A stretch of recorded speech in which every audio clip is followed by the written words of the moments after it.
e não somos todos iguais perante a lei. Daí a necessidade de refundação.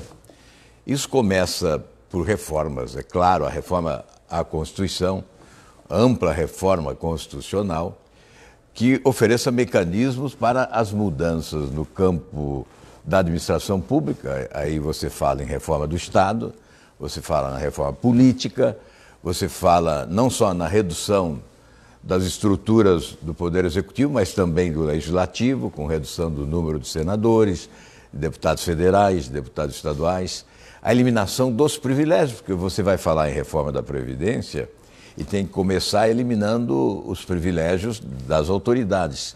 Portanto, você começa no andar de cima. A reforma começa lá, no último degrau. O senhor, inclusive, foi muito crítico à reforma da Previdência, né, proposta pelo governo, discutida pelo governo ultimamente, e que acabou não avançando por conta das dificuldades políticas. O senhor não... Quais são as restrições que o senhor faz àquele tipo de proposta encaminhada? Na verdade, a restrição não era a proposta. Há que se considerar que a proposta de reforma da Previdência tem que ocorrer. A reforma é inevitável, ela é imprescindível.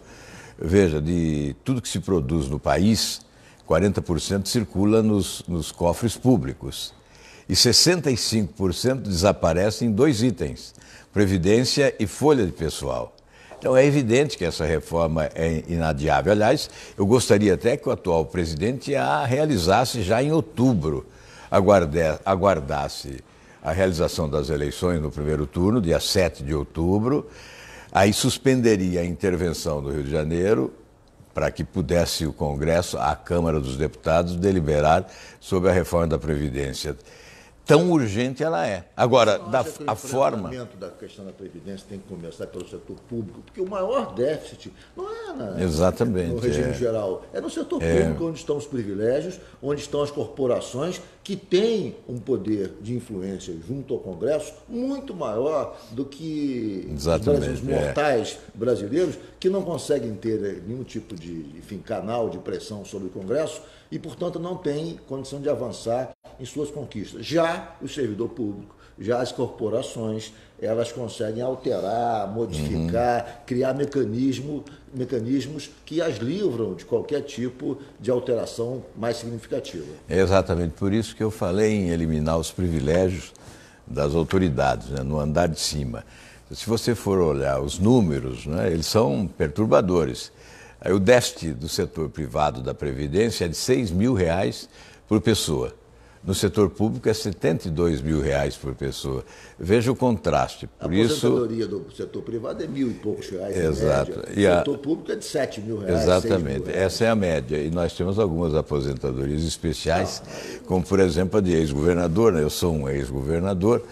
Eu teria uma aposentadoria de teto, né? R$ 33.000. Há 27 anos eu teria acumulado na minha conta bancária mais de R$ 10 milhões, ou seja, uma mega cena. Você abriu mão dessa... Uma mega cena. E eu abri mão desde o início, não recebo, nunca recebi nenhum centavo, em respeito às pessoas, porque eu acho que o grande patrimônio do político de boa-fé é a confiança que ele adquire do cidadão, a credibilidade que ele conquista. Esse é o maior patrimônio, não é o da riqueza, não é da conta bancária, não é do patrimônio material. Aí também abro mão de outros benefícios, como o auxílio moradia em Brasília há mais de 10 anos, não é agora na campanha. A verba indenizatória de R$ 15.000 também. O senhor falou em auxílio moradia, o que o senhor acha do auxílio moradia do Judiciário, que de certa maneira é mantido, o ministro de alguma maneira deixou a coisa permanecer, e essa é uma questão muito polêmica, porque o Judiciário tem se colocado como redentor da moralidade pública brasileira nesse momento de grande ativismo do Judiciário, no entanto, convive com essa incoerência, porque alguns juízes que têm um certo protagonismo no enfrentamento da corrupção são os mesmos juízes que mantêm e defendem o auxílio moradia, a despeito de terem casas próximas do tribunal, a despeito da esposa também ter o auxílio moradia, ou seja, uma situação eticamente indefensável. O princípio é o seguinte: se você combate o privilégio dos outros, acabe primeiro com os seus para ter autoridade. Por isso eu acabei com os meus privilégios e hoje posso aqui, olhando no olho de cada cidadão, dizer que nós vamos sim acabar com os privilégios. chegando à presidência da República. Dos três poderes, eu creio que alguém que vai concorrer à função de juiz, vai prestar concurso público para ser magistrado, deve saber de antemão qual é o salário. E deve saber que receberá esse salário integralmente, sem os penduricalhos, porque a sociedade merece respeito. E exatamente esses penduricalhos são criados, muitas vezes com muita esperteza, exatamente para aumentar o ganho das autoridades, dos três poderes. Eu me refiro às autoridades dos três poderes. Esta é preliminar. Primeiro acaba com os privilégios das autoridades e depois fala numa reforma da Previdência. Você sabe que o senador, ele foi governador. Vou ter que fazer o intervalo, você faz a pergunta. O senador foi governador do Paraná, mas ele é paulista, né? Exato, Ele não diz para ninguém, não, mas paulista, ele é paulista, de Quatá. De Quatá, isso, né? Sou quataense. Tem uma história paulista aí, exato, que deve aparecer na campanha. Exatamente. Mas uma coisa, o senhor, na sua proposta de refundação, o senhor fala em reduzir o número de deputados, senadores. O que é que o senhor quer fazer? Nas assembleias, exato, nas câmaras? É uma redução, a venda de estatais, cento e tantas estatais. Exatamente. Eu queria que o senhor explicasse melhor isso. O senhor vai explicar melhor isso depois do nosso intervalo. Pois não. Intervalo. O Jogo Pode do faturar. Poder volta já com o senador Álvaro Dias, candidato à presidência da República pelo Podemos.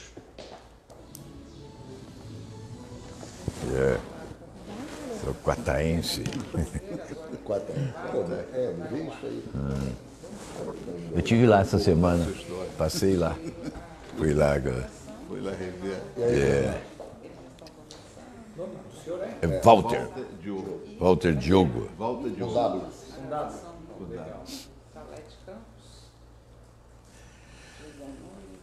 Walter Diogo. Jornal do Brasil, né? Eu trabalhei em vários jornais. Trabalhou no Brasil há muito tempo, trabalhou no Globo também. Coluna de economia do Brasil.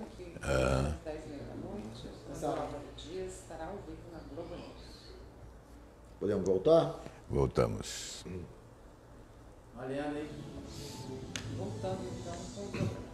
Nós voltamos com o Jogo do Poder, recebendo hoje o senador Álvaro Dias, candidato à presidência da República pelo Podemos, com a participação do jornalista Walter Diogo. Walter, você deixou uma pergunta para o senador no bloco anterior e eu pediria que você repetisse sucintamente.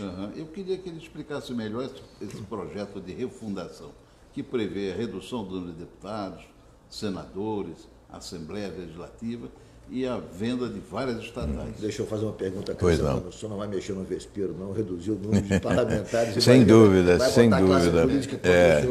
Sem dúvida. Agora, eu preciso dizer o seguinte também, que mais importante do que aquilo que nós podemos prometer agora como candidatos é aquilo que nós fizemos antes. Então, por exemplo, a redução do número de parlamentares, eu venho tentando desde 99, quando eu assumi o mandato de senador, foi uma das primeiras coisas que procurei fazer, até porque eu cheguei em casa depois de eleito senador, e o meu pai, que era vivo à época, me perguntou assim: meu filho, você não acha que tem político demais?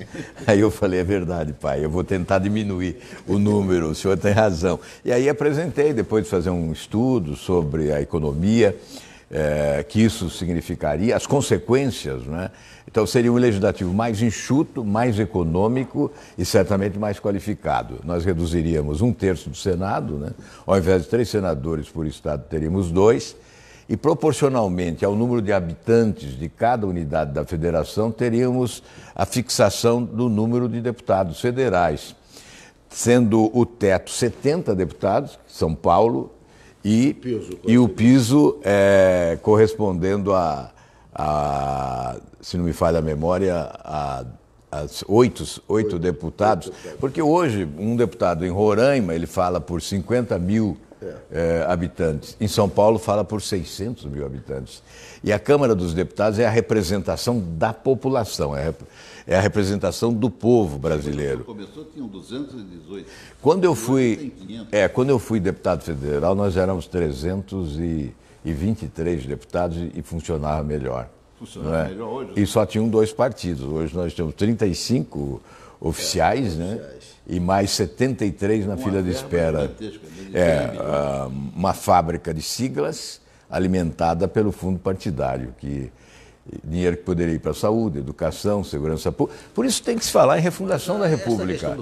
Ou nós refundamos a República, ou não vamos sair desse estágio em que a economia do país patina, e o brasileiro não consegue fugir dessa armadilha da renda média para alcançar a renda alta, que é adequada a países desenvolvidos. Dos juízes e dos parlamentares, ou cada um não, ia com o seu carro trabalhar? Não, eu creio que essa é uma questão até secundária. Eu acho que nós devemos, em relação ao legislativo, primeiramente decidir quanto devemos ser, depois quanto devemos ganhar, não é?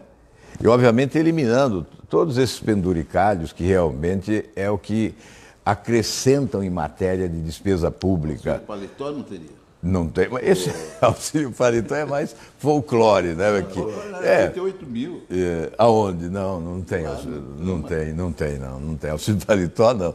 Lá existe uma verba, né, de gabinete, aí o apelido é livre, né? Então, você pode dizer. Mas, na verdade, é preciso fixar salário condizente com a função, obviamente. Quem vai disputar um mandato de deputado federal deve saber, olha, o meu salário será este. Eu não terei auxílio moradia, não terei verba indenizatória. Isso é suficiente?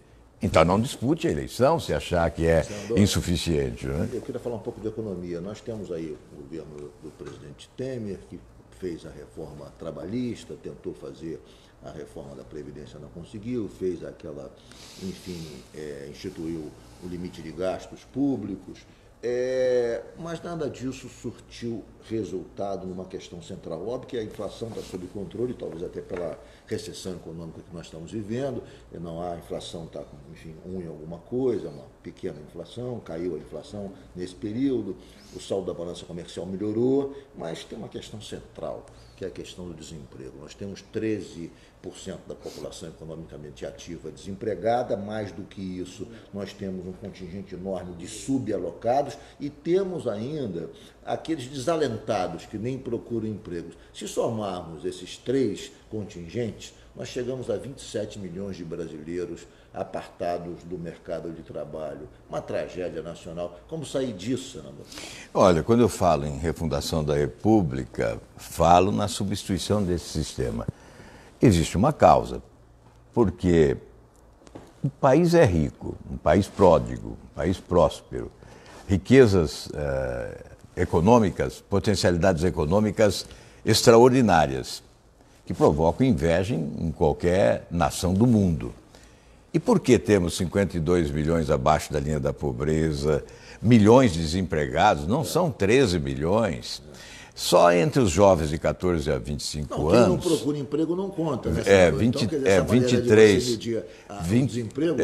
quem não vai procurar emprego não 23% dos jovens de 14 a 25 anos não trabalham e não estudam. Só aí são 11 milhões. Né? E se nós vamos incluir nessas estatísticas os que não procuram emprego, aí nós vamos atingir...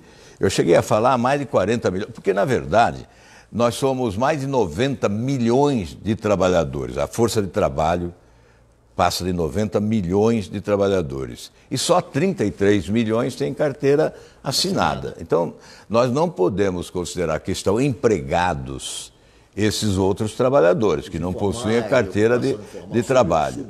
Exatamente. Por isso que ganham... Bom, no Brasil, 50% dos brasileiros, né, recebem menos que o salário mínimo. De um salário mínimo para baixo. Lá no Nordeste, 66%.